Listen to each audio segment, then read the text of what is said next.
Magandang araw mga kababayan, magandang araw sa ating mga suki at tagapagsuporta, tagapanood at tagapagkampanya ng ating Ka Eric Celis YouTube channel. Maraming salamat din po sa nagsusubaybay at patuloy na tumatangkilik ng ating Ka Eric Jeff Celis Facebook account. Of course, hindi po namin makakalimutan ni Ma'am Lorraine na magpasalamat sa inyo sa inyong patuloy din na panonood at pagsuporta din sa aming programang Bigwas ng Agila. Kasama ko po dyan si Dr. Lorraine Marie Badoy. At utang na loob namin sa inyo ang paglawak po natin sa ating mga videos, sa ating mga talakayan.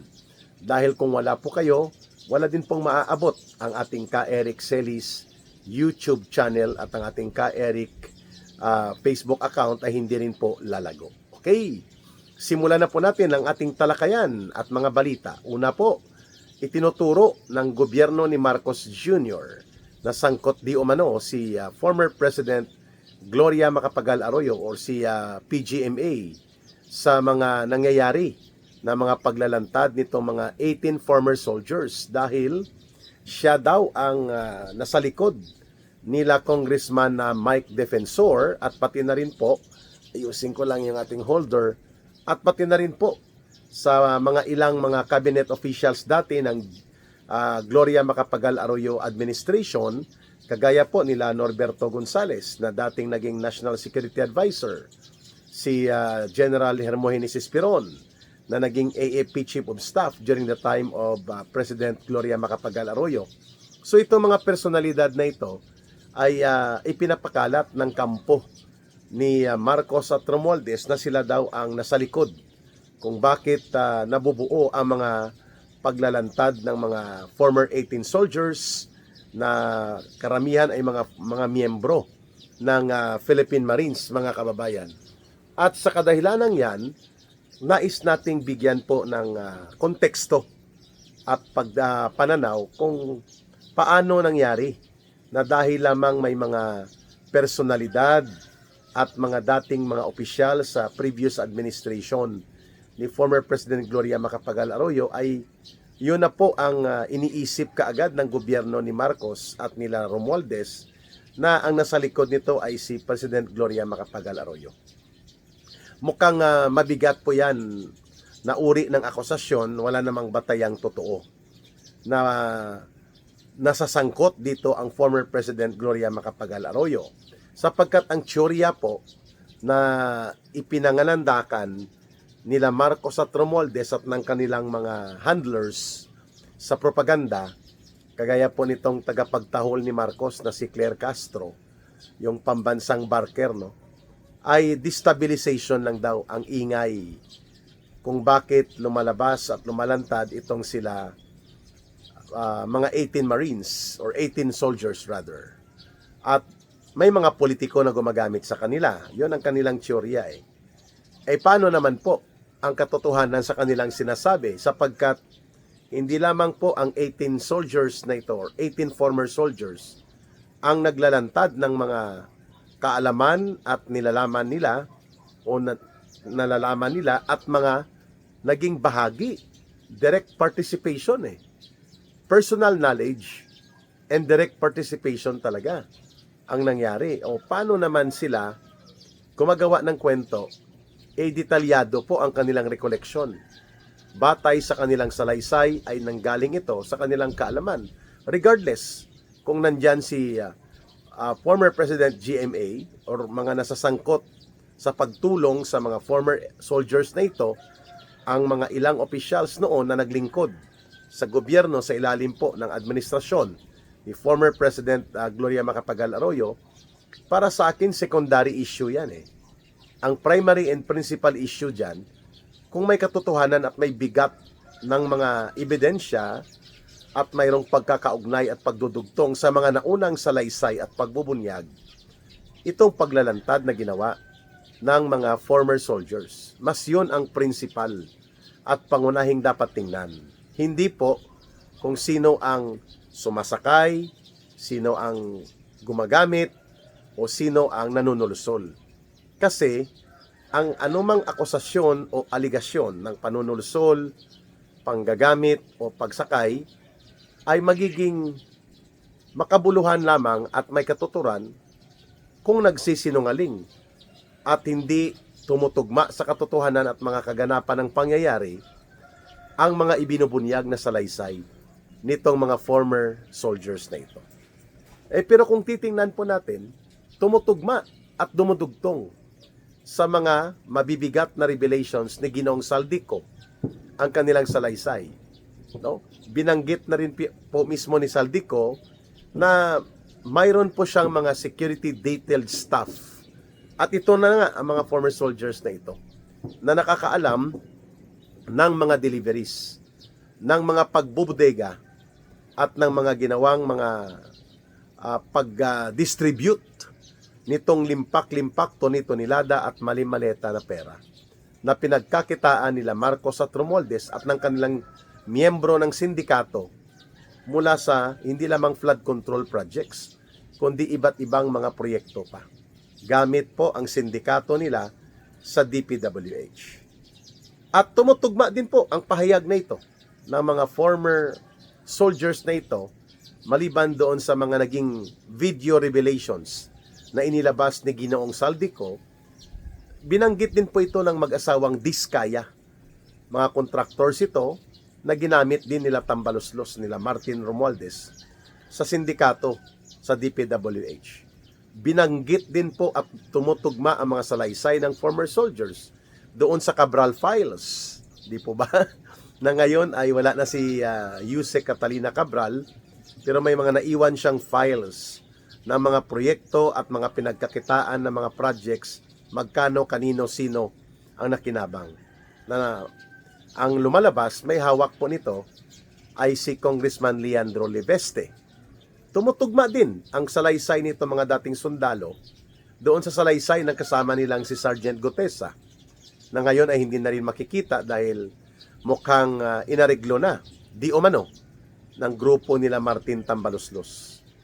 Ito rin po ang salaysay ni former Undersecretary Adrian Bersamin na siya ang tumatanggap ng mga deliveries ng mga mali-malitang pera ito. At yan ay mayroon pong communications digital record sa mga screenshots at mga salaysay na ginawa din po ni Yusek Adrian Bersamin na itinuturo at hindi naman po idinideny na siya ay bagman runner, facilitator ng mga kinulimbat na pera na pinagpapartida para kay Marcos.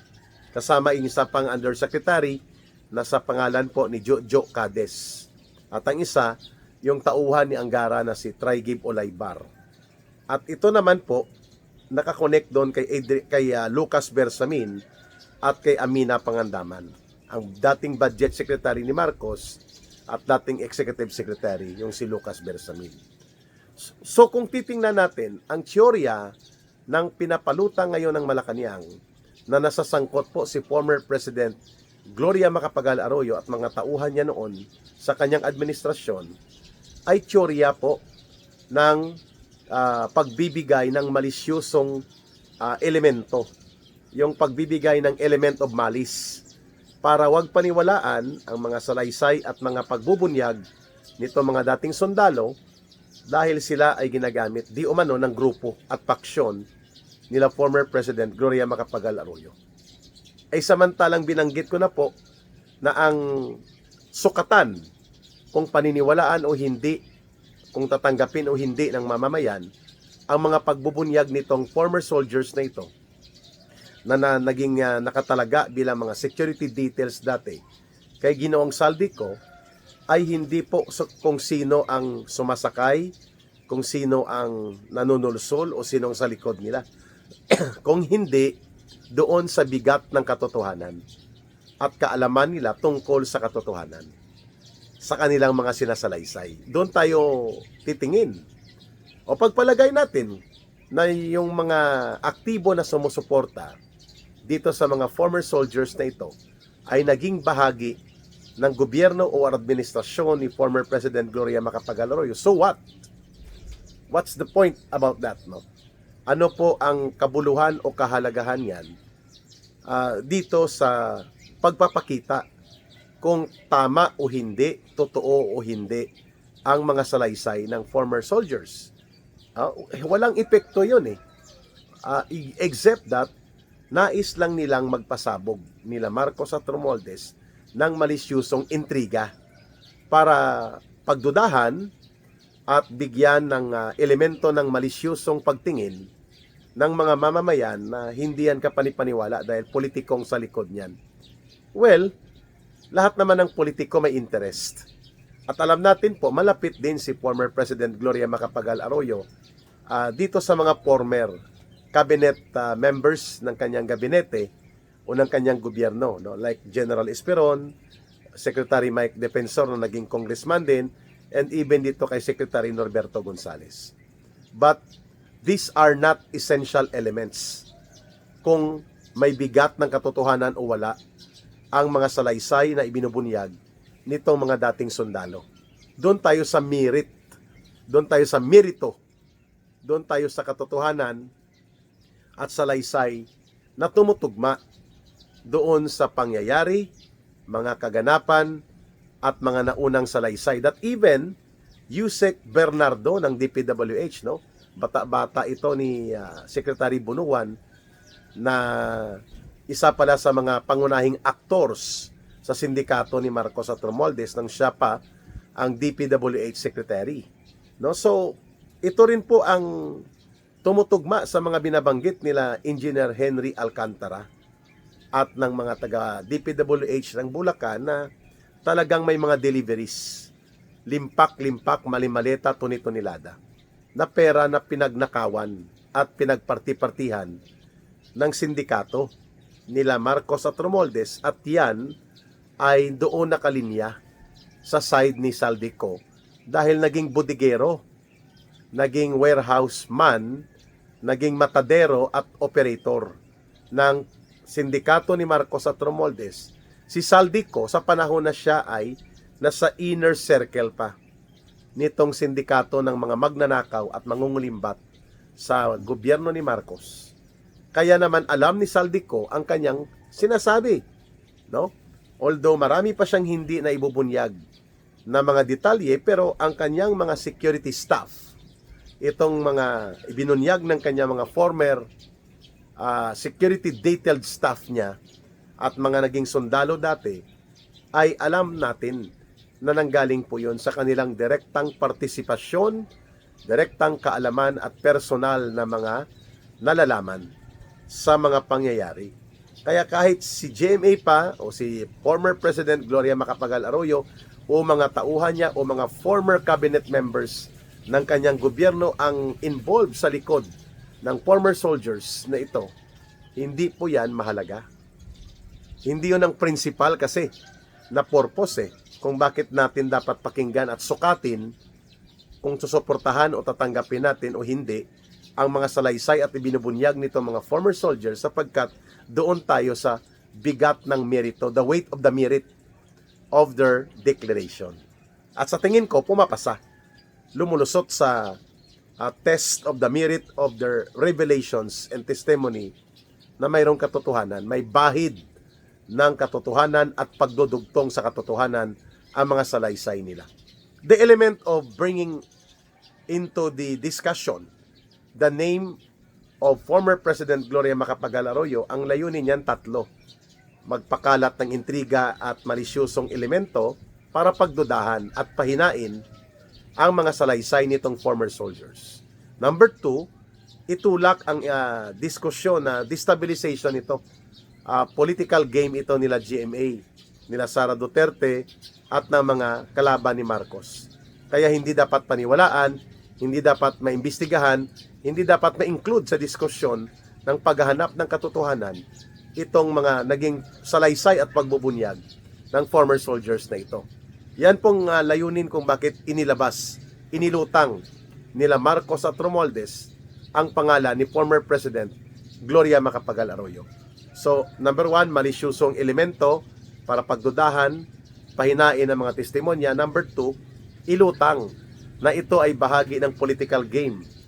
At ang pangatlo, para suportahan ang teorya ni Marcos at Romualdez na ang lahat ng ingay na ito ay bahagi lamang ng tinatawag nilang political destabilization.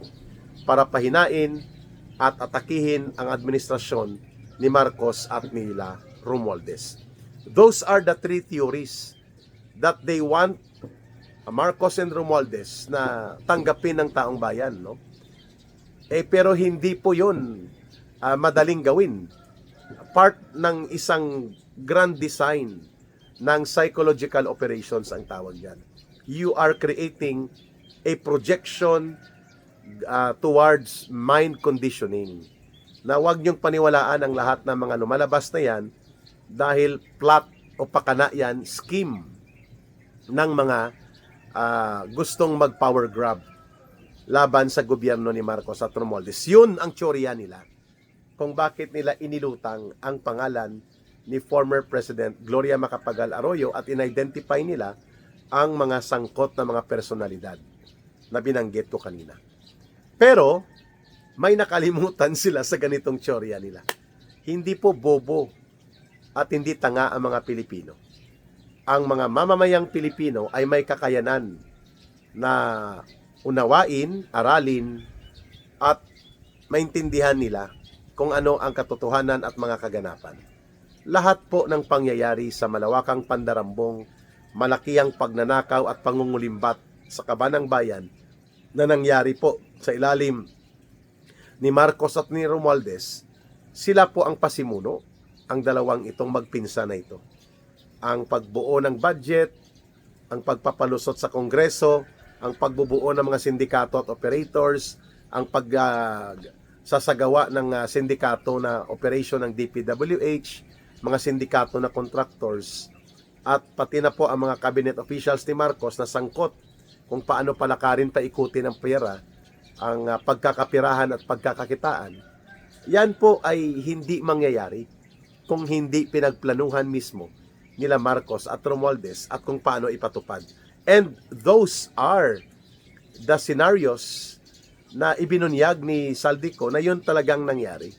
Sapagkat there will be no Saldico or there was never a Saldico kung walang Martin Tambaloslos. There was never a gang of 6 plus 4 na mga sindikato at mga contractors na mga bulastog na tauhan ni Romualdez kung hindi pinayungan ni Romualdez at ginamit ang kanyang posisyon bilang Speaker of the House at bilang pinsan ni Marcos. But there was no Romualdez after all upang nagawa po at naisagawa ang ganito ka-elaborate, very systematic na pangungulimbat, pagnanakaw at pangungurakot sa kabanang bayan kung hindi po yan binasbasan at binigyan ng otoridad ni Marcos. Of course, sangkot din dyan ang asawa ni Marcos at ang anak niyang si Sandro. As per revelation of Saldico, ginawa pong sindikato ni Marcos ang buong gobyerno until hindi na niya kayang panindigan ang playing innocent niya at hindi na kayang mapigilan ang pagsabog ng katotohanan. Inunahan na niya na kunwari siya ang nagbubulgar sa sindikato. Pero actually, siya ang sindikato. Kaya po, huwag tayong malito.